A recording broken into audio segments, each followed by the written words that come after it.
Carnival is proudly brought to you by the following sponsors.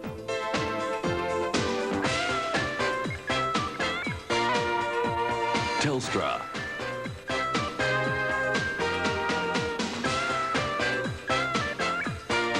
Club Kino, and Pizza Hut. All the ingredients for a great time.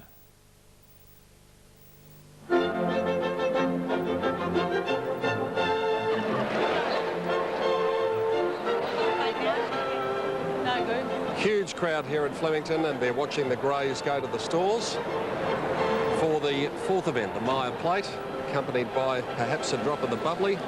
The hats are coming in pretty good for two reasons today: to keep the sun off and also for a fashion accessory, and the girls look absolutely magnificent today. So do these horses, all of the Greys, and they're going to the gates. Roy Higgins is with me, and that is the top one, I think, Aussie Cozzy, as it goes to the gates now. Now, Roy, is there a ring in this race? Just Nelson. Well, I've actually marked number 6, Just Nelson, on top, and oddly enough, he's all but black, or he's all but black, but what we call a steel grey, very, very dark in colour. So if you want one that's going to stand out in the field, it will be number 6, because all the others are grey and it's black. It's usually the other way around. But this horse has won his last 2, looked excellent going through the yard. I marked him on top of another grey. This one's a grey. Number 7, the Gambler, winner at the Cranbourne Cup meeting, looks in great shape. Of the others, certainly the horse that won the other day of Clary Corners. Number 3, Saturn Planet, very good type, strong, looked a treat. And number 14, one down from the Riverina here in grey Comanche, well named, big strong guy, and looked in pretty good shape. In summary here, I marked them 6, 7, 3 and 14, which is a pretty open race, just the same. The thoughts of Roy Higgins, compliments of Sport 927 prior to the 4th race, and all white colours of the club here on Just Nelson, number 6. And there is Aussie Cozzy going up to the gates, which are situated at the furthermost point of the track. Good test for race callers, this one, but no doubt Dan Malicki will be equal to the task, as he has been all throughout the carnival. And he's parking the peepers over there at the 1400 metre mark. Johnny Letts is heading over on Banjo. And I did mention to Jennifer that we had gone for a stroll and took a little bit of a look at fashions on the field and the hats and everything. It's just so impressive, Jen, isn't it? It's very impressive. I've got a tip in that too. I think the black and white will win for sure. In the fashions on the field? Yes. Yeah, very hard to beat fashions on the field. The black and white always looks pretty good. One man who looks good aboard Banjo is Johnny Letts. He's over behind the start there. Lettsy. Gee, Pete, I came to the barrier with a horse called Lady Josephine. She looks fantastic. Steve King, as you know, is on a roll, and she looked fantastic. I thought she could beat the 6 horse. The 6 horse looks very, very well. Just Nelson, it looks like it's the only black horse in the race, but as we know, it's registered as a grey, but it does look black to on the TV. And I thought number 2, Chelsworth, looked very, very well. But I went 8, 6 and 2. How's Banjo going carrying you around there, Lettsy? Is he getting tired yet? Mate, he's having the time of his life. He is a celebrity, this horse. And actually, I just had some Japanese people have taken some photos of him, and they said, we'd like to buy him. I said, you have to take the owner. And when they found out it's Johnny Patterson, they said, well, don't worry about it. Oh, I'm sure Pato will love you for that. He's a lovely man, Pato. Good on you, Lettsy. Johnny Letts over behind the barrier there with Banjo. And most of these greys are getting ready to go in. There's a few in the gates now, so I think we can go upstairs. And Gary, this is a great sight from up above and from where you are. It really is marvellous to see all these greys. Absolutely incredible, Peter. And this crowd out here, like it's just enormous looking out from where Dan and I are up here. And if Lynn Talbot's around, we'll just tell her don't to leave the course, and I reckon she'll owe me a Tats Lotto ticket. We had a bet the other day. I said there'd be 60-odd thousand here, and she went for 55. So I think I'm pretty safe at the moment. It's an incredible scene up here. Great, mass of people in front of us here. But getting back to this race, by gee, Aussie Cozzy looked very well. And another one that I like the look of was number 14, Ray Comanche. It's drawn number 1, so it'll get a lovely run. There are only a couple of horses to move into the stalls.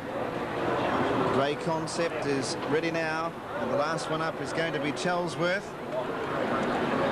And they'll be set for the Myer Plate. The Grey Stars, right on, racing.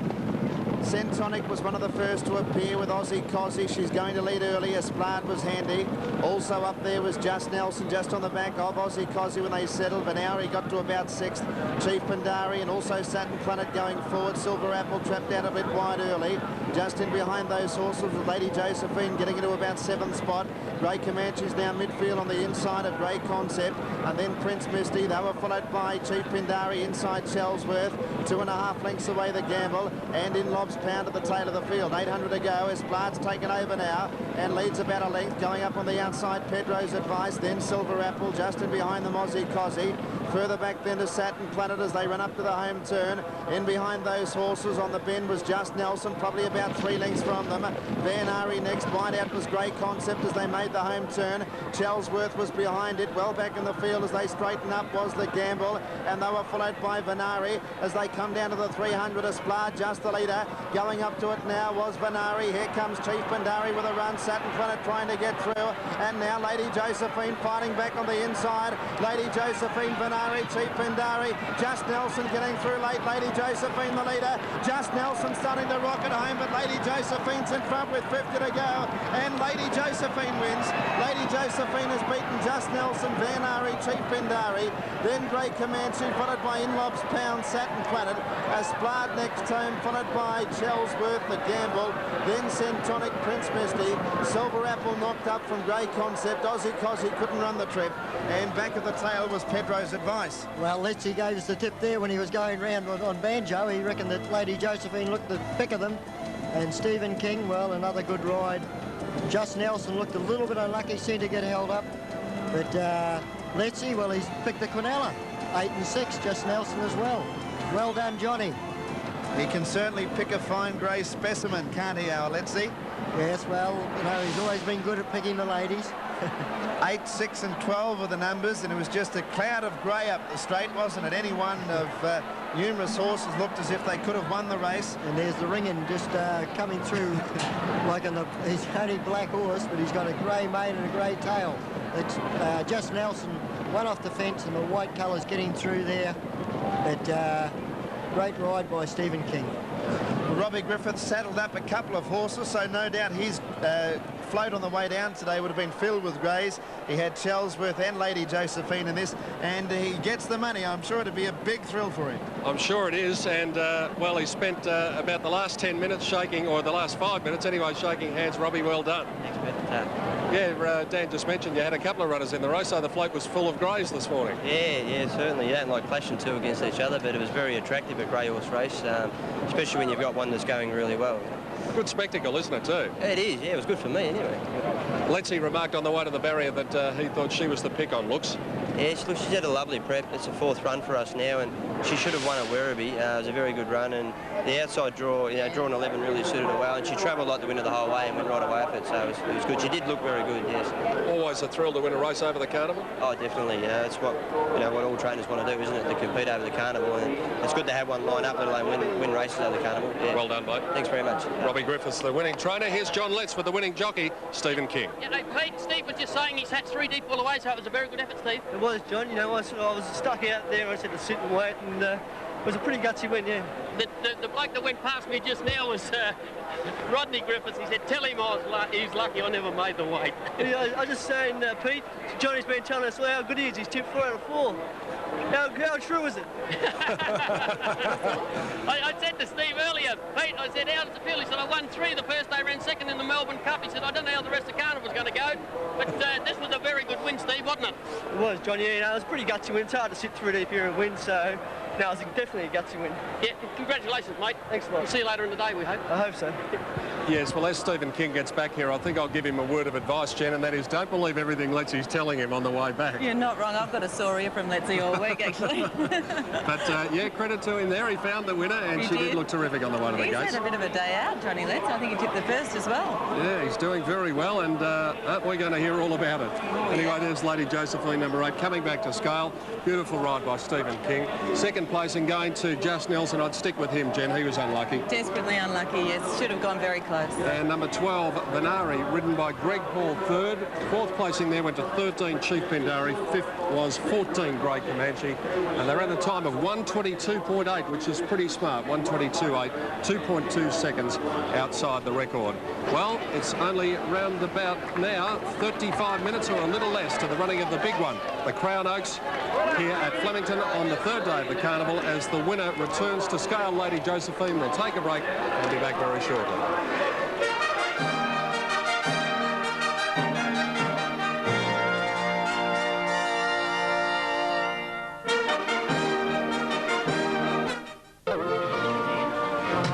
B Preble 52.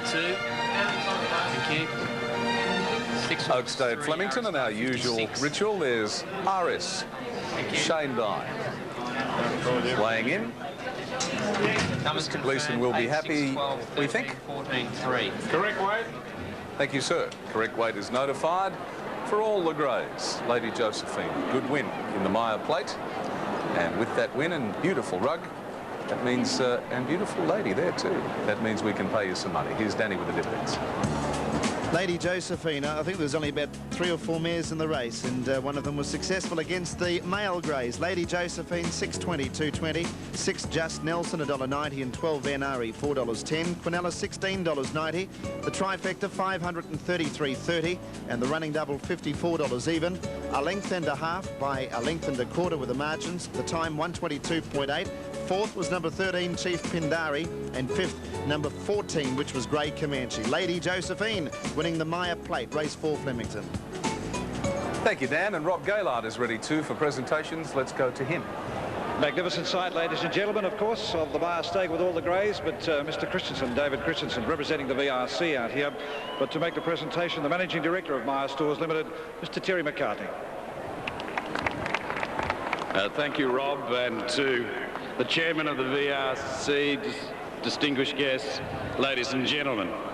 Maya is delighted to be supporting the Victorian Carnival, Racing Carnival, and has done so for many years.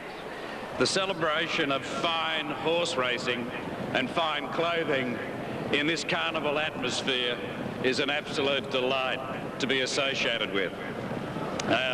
From one great institution like Maya to another, being the carnival, I extend our congratulations on a superb job. Without further ado, I'd like to congratulate and present the Maya Plate to the owners, being represented by Valerie Hamilton McNeil, to the winning horse, Lady Josephine. Thank you very much.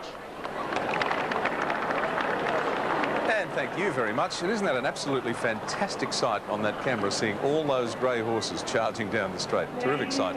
Well, Peter Donegan and Jenny Chapman, I think Gary Willits might get the chocolates, the Cadbury's chocolates they'd have to be today with his crowd of 60,000. A lot of people out there. Yes, there are, Tim. It's pretty hard for us to tell from where we are, but just that little stroll we had before, Jen, the members is packed, the public area is packed. It's a magnificent crowd, and you can see from that shot that it is 60,000 plus, I'd suggest. Hopefully we'll be able to get the figures through and let you know, because really it is a massive crowd. A lot to like about the next race, the main one of the day, the Crown VRC Oaks, and there's a couple of imponderables here, and we won't know until the races run, but the big question mark is over Dashing Eagle, because we were just talking, Jen, class normally wins this race, and she is the class in my book. Well, the history books do tell you that too, and I've got to agree with you, Pete. Dashing Eagle is all class. Of course, you've got that little doubt about her run in the Wakeful Stakes on Saturday, where she really was knocked about after she couldn't win the race. It was on a very heavy track, but she is a very good filly. I've just gone the other way, just at the value. I do like the way number 3, Denendry, settles in her races. I think she can win from number 1, Dashing Eagle, and won a little bit of value there, number 8, Angel's Image, who won the Geelong Oaks trial. Lexi agrees with you with Denendry, and he's on fire at the moment. He keeps on reminding everyone. And Tambor for Richard Friedman, and I've gone for Dashing Eagle. I think I'm prepared to forgive her for that one bad run. They've got a gear change on her today, and I think the reports are from the birdcage that she has settled down pretty well, so I'm prepared to give her one more chance because she is the class filly of the race. So there are the selections. Here's the tape call, Dan Malecki, on the big one of the day. Dashing Eagle, the favourite, Pete, 4 even for the win, 180 for the place. Zaya, $14.70. Denendri, $6.70. Tambor, $5.80. Superb Lady, $13. Dayra Bay, $8. $5.70 Karma Biding. $13 for Angel's Image. 9 Fairway Lass at $24. Number 10 is My Bright Here at $52. $48 for Countess Carmen. Over $100 for Latilla. Pray for Rain at $27. L'Amour Monet and Lady Rebar will dispute the outright rank outsider-ish for the field and Order at $81. So you've certainly got plenty of value there. It's still a fairly open race. Usually you have a short price favourite in the Oaks, but not quite so this year. And that's coming up at $2.45. Well, it'll be interesting to see what the punters do make of this race, Jen. I'm sure that there is going to be money for Dashing Eagle. Whether it comes early or late, I don't know, but there's one way of finding out, isn't there? Yes, there is. You throw down to him. Go on. I've been doing it enough. Who are we throwing to? Tim Gossage. Oh, Tim, you're there in the betting ring. What's happening? I certainly am, Jen, and I believe that there's more of a crush in here than was on Cup Day. There is a lot of people here at the Oaks today. There's 1 point separating 4 horses in the market. Dashing Eagle, Denendri, Tambor and Karma Biding. Each way odds the field, though, so you still get pretty good value. And there's one down the bottom, Pray for Rain, 27 to 1 on the tote, 11, 12 points shorter here in the ring. I can't go past Dashing Eagle because I took the 6 to 4 the other day. I think I'll try and get some back at better odds today. Yeah, good luck to you, Tim, and good luck to everyone. It's a fascinating race in prospect. We've got the class in Dashing Eagle. I think possibly a good stayer in the making in Karma Biding. There's a lot to like about this race, isn't there? Sure is, and of course, don't forget Tambor. That's another horse who got some interference the other day too in the Wakeful, and also one at a bit of odds. I think that will make the distance. There's a few distance doubts here. Is number 11 Countess Carmen, and she's at huge odds. How's the hat going? All right? It's staying on. For a change. Doesn't she look a picture, Tim? Oh, thanks. She looks absolutely beautiful as usual, and the ladies just have to be wearing a hat. The milliners would do fantastic business here, I can tell you. Speaking of milliners, fashion competitions, here's your chance at home just by dialing a telephone number to get $1,000 worth of Suzanne's beautiful clothes. Here's how you do it. You can be a winner in our Oaks Day fashion competition just by calling 0055 606 58 if you know the right answer to this question. Which day of the carnival is considered to be the elegant fashion day for ladies? Is it A, Oaks Day, or B, Melbourne Cup Day? 2 winners will be chosen from callers with the correct answers, and they will each receive a great prize of $1,000 in fashions from Suzanne's. So ring 0055 606 58 and you can call right up until 4 o'clock Eastern Summer Time. Winners will be announced after race 7 today. Yes, and good luck to you. A good time being had by all right around Flemington Racecourse. All you see is smiles on faces. The occasional person who's gone to an awful lot of trouble to just look, well, different. You know, this fella was the lead singer of one of the really great bands of Australia back in the 70s, and these days he's hosting a very, very good program on Channel 10. Sandra Sully has with her Daryl Braithwaite. Don't I just? What an introduction, Daryl. Very, very nicely done, too. Let me tell you. Thank you, Tim. Yes, the special this Sunday, Dreams Come True, number 2 in terms of the specials, but must be a terrific show to work on, Daryl. Yeah, it is. I mean, coming from music and going into television, and the first one was an experience in itself, and the second one, I think, is... I don't know, it's got more to it. It's sort of an extension of the first, obviously, but very enjoyable and very pleasing. What can we look forward to seeing? I understand there's one segment that involves the Princess of Wales. Tell us about that. Yeah, with a girl called Emma who, well, she actually didn't know she was going to a luncheon, and her grandmother applied for a ticket and surprised her with it, and of course she was elated, and then actually got to meet Princess Diana, I think, last week, and it was an amazing story. But I mean, there are other stories like Meatloaf has a part in it, also the Kivas story about a young boy from Goulburn, and also partial X-Files as well. Yeah, so it's another heartfelt special. We'll see it on Sunday night at 7:30 on 10. Yep. But I've also got to say, this Cup Carnival's been quite good for you, and a good omen, I understand, with Saintly and Darren Beadman. Just tell us quickly about that on Tuesday. Yeah, apparently when he was riding past the post winning, and I actually wanted Oscar's, you know, whatever, Schindler to win, he apparently was singing horses, which I thought was great. It sort of made me feel good. It was terrific. Yeah. Now, there was one thing, I've seen people getting chocolates and stuff. Oh. Would I be able to, because my mother's at home. Hi, Mum. She loves Cadbury? Yeah, she loves Cadbury. Well, I thought I could keep these, but if your mum wants them, we better hand them over. Here's some Cadbury roses for you and your mum. Oh, great. Thanks for joining us today. We look forward to the special on Sunday night. My pleasure. Thank you. Back to you, Tim. Thank you, Sandy. Yeah, I think we've got Peter Donegan has some important information for us before we go any further. Yes, Tim, there's a late scratching in the Oaks.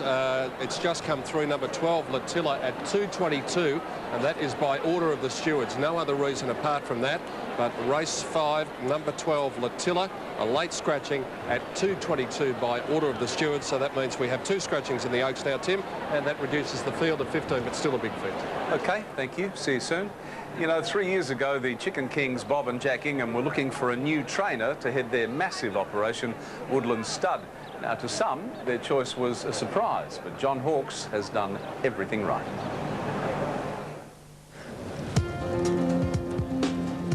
John Hawkes wears sunglasses to protect him from the glare of the sun, but he doesn't need anything to protect him from the glare of publicity.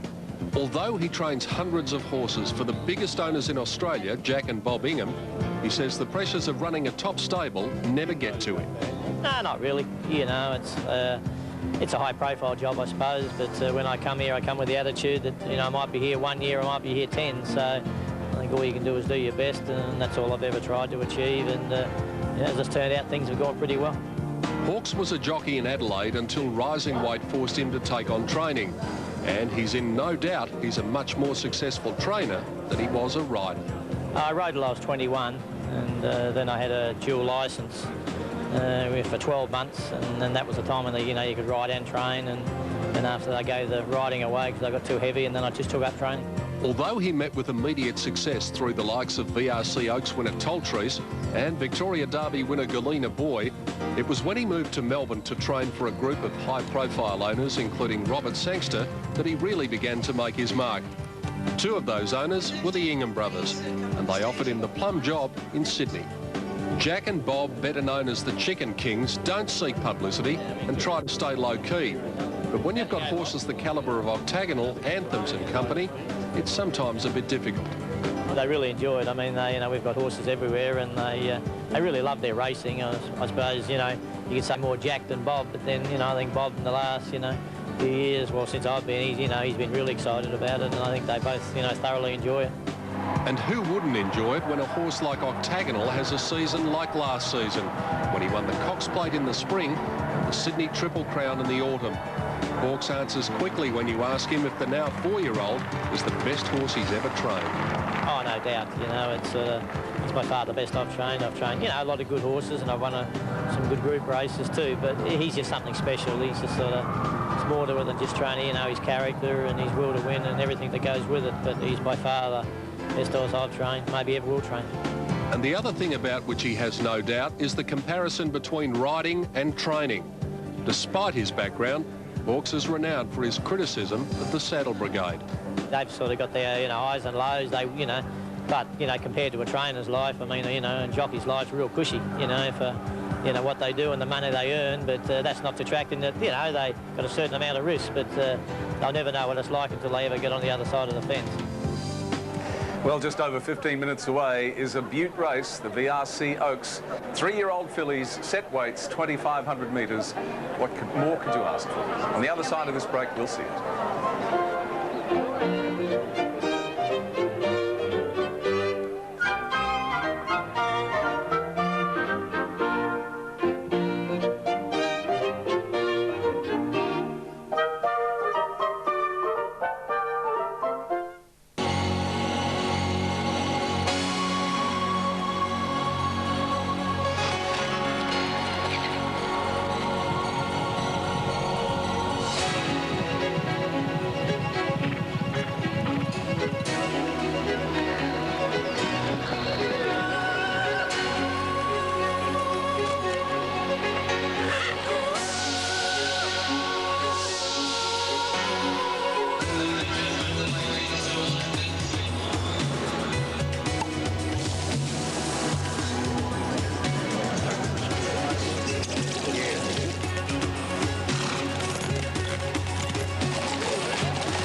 Yes, there you saw the 1996 Melbourne Cup champions, Saintly and Darren Beadman. Darren will lead them into the mounting yard on Dashing Eagle, and plenty are prepared to say that he can do it again on Dashing Eagle. And there's from the lightship a shot of the crowd. I don't know, folks, you tell me. Is there 60,000 people here?